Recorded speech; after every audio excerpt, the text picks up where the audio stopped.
ഈ എല്ലാവർക്കും നമസ്കാരം.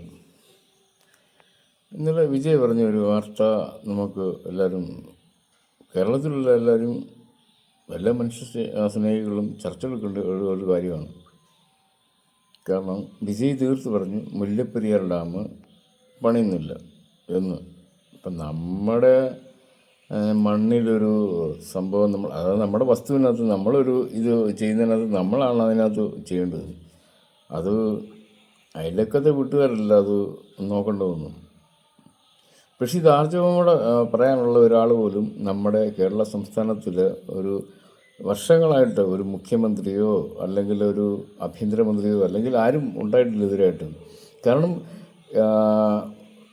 എത്രയോ ഡിസ്ട്രിക്റ്റുകൾ, 5 ഡിസ്ട്രിക്റ്റുകൾ പേടിച്ചിരിക്കുന്നൊരു സംഭവമാണ് മുല്ലപ്പെരിയാർ ഡാം എന്ന് പറയുന്നത് ഏറ്റവും വലിയൊരു വിഷയം. ഈ വിഷയത്തിനകത്ത് ആരും ഇടപെട്ടിട്ടില്ല ഇതുവരെയായിട്ടും. എല്ലാവരും പറയുന്നത് അവർക്ക് അവിടെയൊക്കെ കൃഷിയുണ്ട്, അത് കാരണം അവർക്ക് അവിടെ വെള്ളം വേണം. നമ്മുടെ ഇവിടുത്തെ ആൾക്കാർക്കെല്ലാം അവിടെ കൃഷിയുണ്ട്, വെള്ളം വേണം, അതുകൊണ്ടാണ് ഇവരിത് മിണ്ടാത്തതെന്നാണ് ഇവർ പറയുന്നത്. പക്ഷേ അവിടെ കിടക്കുന്ന പാവപ്പെട്ട ജനങ്ങളുണ്ട്, അത് നമ്മൾ ഒരിക്കലും മറക്കല്ല. പാവപ്പെട്ട ജനങ്ങൾ ഇഷ്ടംപോലെ, എത്രയോ ആൾക്കാർ, അതിൻ്റെ കീഴേ കിടക്കുന്ന ഇഷ്ടംപോലെ ആൾക്കാരുണ്ട്. ഡീകമ്മീഷൻ ചെയ്യേണ്ട സമയം കഴിഞ്ഞു പോയി. ഡീകമ്മീഷൻ എന്ന് പറഞ്ഞാൽ 100 വർഷമുള്ള ഡാമാണ്. അത് ഡീകമ്മീഷൻ ചെയ്യേണ്ട സമയം എല്ലാവർക്കും അറിയാൻ കഴിഞ്ഞു പോയി. വിജയ് ധാർഷ്ട്യത്തോടെ സംസാരിച്ചു കഴിഞ്ഞാൽ ഇവിടെ സംസാരിക്കാൻ ആരും ഇല്ലേ ഈ നമ്മുടെ കേരള സംസ്ഥാനത്തിൽ? 10 വർഷം പിണറായി വിജയൻ ഭരിച്ചു, സംസാരിച്ചില്ല, നടന്നില്ല, സ്റ്റാലിനായിരുന്നു. അപ്പോൾ ഈ ജനങ്ങൾക്ക് ജീവിക്കണ്ടേ? ജനങ്ങൾക്ക് ഒരു ഭയമില്ലാതെ ജീവിക്കണ്ടേ? ആ ഭയമില്ലാതെ ജീവിക്കണമെങ്കിൽ ആ ഒരു അവസ്ഥ കൊടുക്കണ്ടേ സർക്കാർ എന്ന് പറയുന്നത്? എന്തുകൊണ്ട് ഇത് ഡീകമ്മീഷൻ ചെയ്യുന്നില്ല? നിങ്ങളൊക്കെ ഒരു കാര്യം ഓർക്കണം. എന്താണെന്ന് വെച്ചാൽ എന്നാണ് ഇത് പൊട്ടുന്നതെന്ന് പറയാൻ പറ്റത്തില്ല. ഒന്നാമത്തെ കാര്യം അത്. രണ്ടാമത്തെ കാര്യം, എപ്പോഴാണ് നമ്മുടെ ഇവിടെ എന്ന് പറഞ്ഞാൽ ഒരു ഭൂമി കുലുക്കുമോ അല്ലെങ്കിൽ ഒരു ഉരുൾപൊട്ടലോ ഒക്കെ വരുന്നത് നമുക്ക് പറയാൻ പറ്റത്തില്ല. അപ്പോൾ ഈ മുല്ലപ്പെരിയാർ ഡാമിൻ്റെ പരിസര പ്രദേശങ്ങളാണ് ഇത് വരുന്നതെങ്കിൽ ഇത് പൊട്ടിപ്പോവും, 100% പൊട്ടിപ്പോവും. എന്തുകൊണ്ടത് ചെയ്യുന്നില്ല? ആർജവത്തോടെ സംസാരിക്കാൻ നമ്മുടെ കേരളത്തിൽ ഒരു മുഖ്യമന്ത്രിയോ ആരെങ്കിലും ഉണ്ടോ? സത്യം പറഞ്ഞാലോ ആരുമില്ല സത്യം പറഞ്ഞാലോ. കാരണം ഭയം. കാരണം അവർക്ക് MLA കൂടുതലാണ്, MP കൂടുതലാണ്, എല്ലാം കൂടുതലാണ്.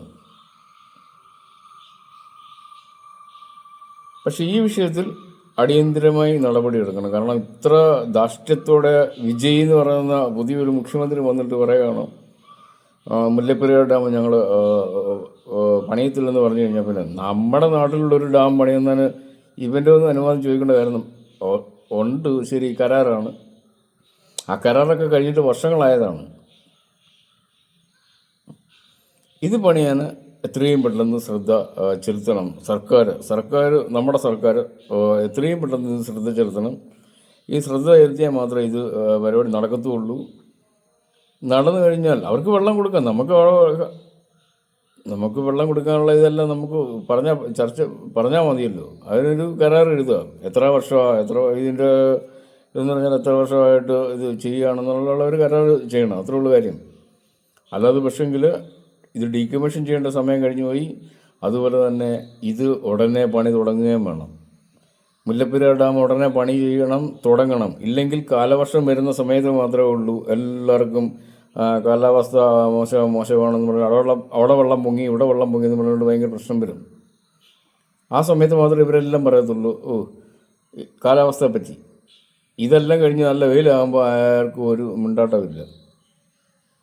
പക്ഷെങ്കിൽ ഇതൊന്നുമല്ല, എത്രയും പെട്ടെന്ന്. കാരണം അവിടെ കാലാവസ്ഥ എന്ന് പറയുന്നത് ഇടുക്കിയും പരിസര പ്രദേശങ്ങളെന്ന് പറഞ്ഞാൽ എപ്പോഴും ഭൂമി കുലുക്ക സാധ്യത കൂടുതലുള്ള പ്രദേശങ്ങളാണ്. എപ്പം വേണമെങ്കിലും അവിടെ ഭൂമി കുലുങ്ങി കഴിഞ്ഞാൽ ഇതിൻ്റെ കഴിഞ്ഞു കഴിഞ്ഞാൽ പിന്നെ എന്ന് വെച്ചാൽ ഇത് ഡീകമ്മീഷൻ ചെയ്യേണ്ട സമയം കഴിഞ്ഞു കഴിഞ്ഞാൽ പിന്നെ ഇത് നമുക്ക് പിടിച്ചു നിർത്താൻ പറ്റത്തില്ല. ഇതിനാശങ്കയല്ല, ഇത് ശരിക്കും പരിഹാരം ഇതിന് കണ്ടെത്തണം. ഇത് സംസ്ഥാന ഗവൺമെൻറ്റും കേന്ദ്ര ഗവൺമെൻറ്റും ശരിക്കും ഇതിൻ്റെ പരിഹാരം കേരള ജനതയോട് ഉള്ള ഒരു ഇതിൽ കണ്ടെത്തുക തന്നെ വേണം.